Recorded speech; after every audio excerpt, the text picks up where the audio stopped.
Hey guys, Jamie and Ricardo here, Ivee and Lou. It's been a while since last we made a video and uploaded it, and this one we're just gonna upload as is pretty much, because we wanted to do ones because it has been such a long time. As you can see, we are in different surroundings now. We are in Colorado. We've been staying at Jamie's dad's place for the past, what, 10 days? Yeah, just about.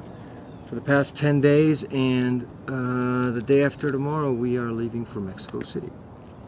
So we didn't want to leave the Colorado area without at least making one video to drop in and say hi, because there's been a lot of stuff going on and we haven't really been, to be honest, as you guys have probably noticed, we haven't really been working a lot on our project on the website because things have been shifting, you know, and the energy that we had for that we kind of channeled into the garden because it was the way that we could, you know, outlet that energy. But we've been consumed with a lot of different things, you know, like everybody else. You know, Life happens, family basically. things, yeah, family things, money things that, you know, we all deal with and that we all have to contend with. So that's why we haven't had, you know, really much to say in regards to the project, and why we haven't been updating that. But the fact remains that we are still, you know, looking to do that.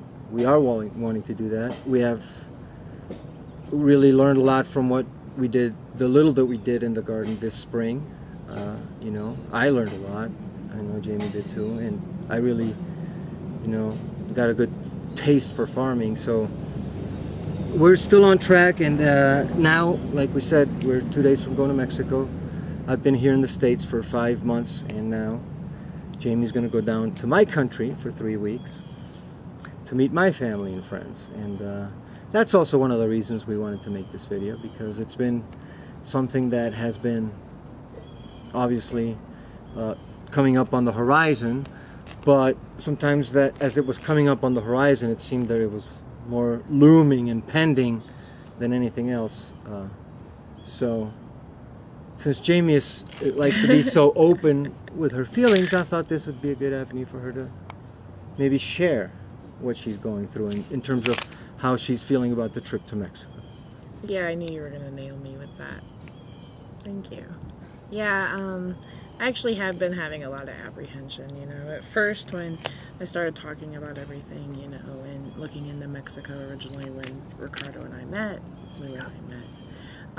I really, you know, was into the idea and didn't have a lot of apprehension about it. But lately, with some life circumstances that have happened, and then just having impressions of everybody else, you know, and their ideas of things, you know, has just started to kind of all take a toll on me, you know. And I am coming probably from a little bit more place of fear than I normally do. So I'm having a lot of anxiety about it. And, you know, I am a firm believer of walking the talk, you know, like we've said. And this is a time I've got to face my fear head on. And if I don't do that, you know, there's a reason why I'm afraid.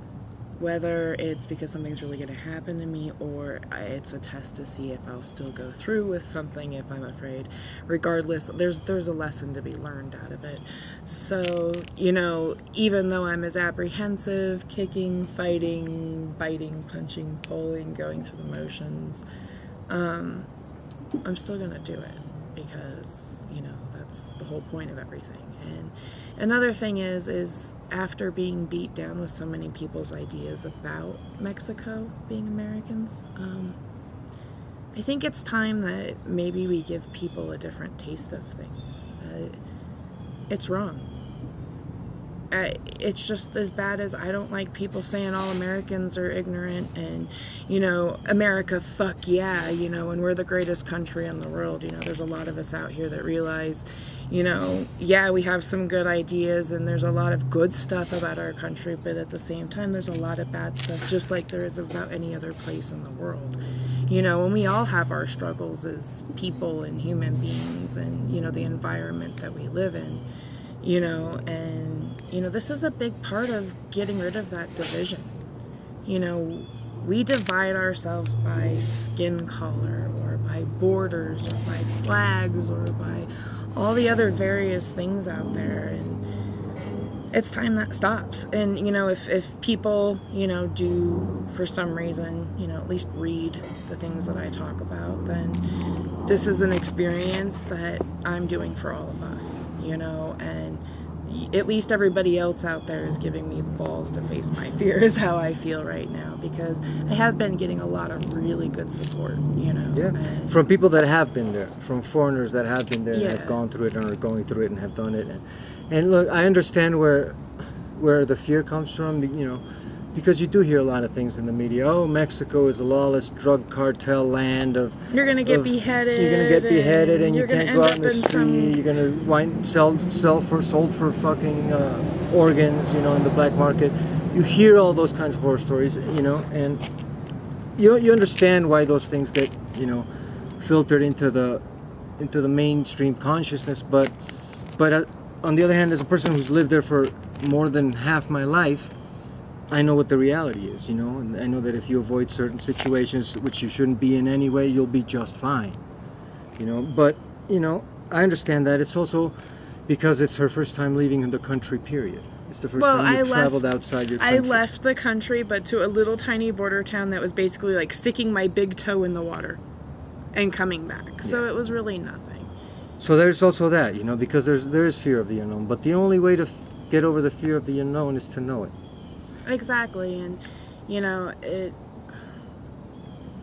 I know a lot of people are worried about, because I am definitely one about that talks about political stuff, you know. And Oh, that's another thing, yeah. You know, with the protests that are going down there. Look, I understand I'm American, okay? And I also know that I'm a loud-mouthed, opinionated American. So, not the standard by any means, but I still am. And I'm going to go down there and I'm going to put on my Buddhist monk.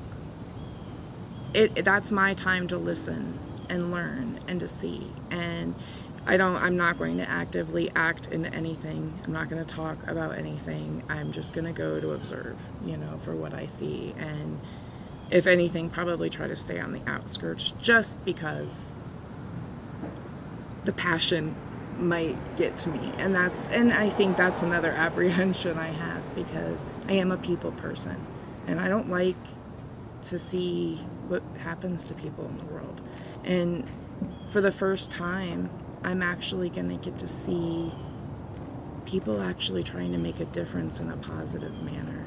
You know, I still worry that things will go negative, you know, because there's always a potential. Always a force there's up, always, but... and you know, and people are right now. The climate is very, very hot-tempered. People are very angry because it is a big thing that happened, you know, and it's happened again, and it's happened before, and you know, we know the same song and dance, and people are. It's just getting to that tipping point. So people are pretty upset, and the people that are willing to shut them off are also willing to use force. So, you know, we know what it can be like. We know better also to stay out of harm's way.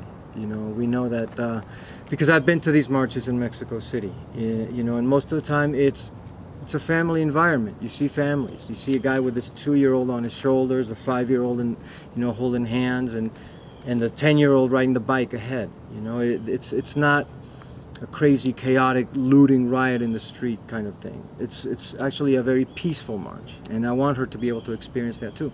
And what I'm thinking is, we could give you that camera and say that you're an international observer and just watch. You can march along and you're just watching, and that would be a good way for you to... Yeah, and then I can fit the role of a cameraman, because the cameraman can't interfere. Exactly. You're just being objective. You can't interfere. You can't say, yeah, you can't, nothing. So if you take that as your Buddhist monk role, that'd be pretty good. And you're protected because you are a journalist, an international journalist. So what if it's just for your blog? It's still journalism. Well, yes, people still read it. So, or a documentary. You can say you're making an independent documentary. Who's going to say you're not? Well, we make videos all the time. Exactly. So in that sense, and that'll keep you busy. And has no money behind it doesn't mean it's not done. And that'll keep you busy enough that you don't have to join in the chants and get in trouble for being a foreigner interfering in our political affairs. But anyway, so that's where we are right now, July 11th.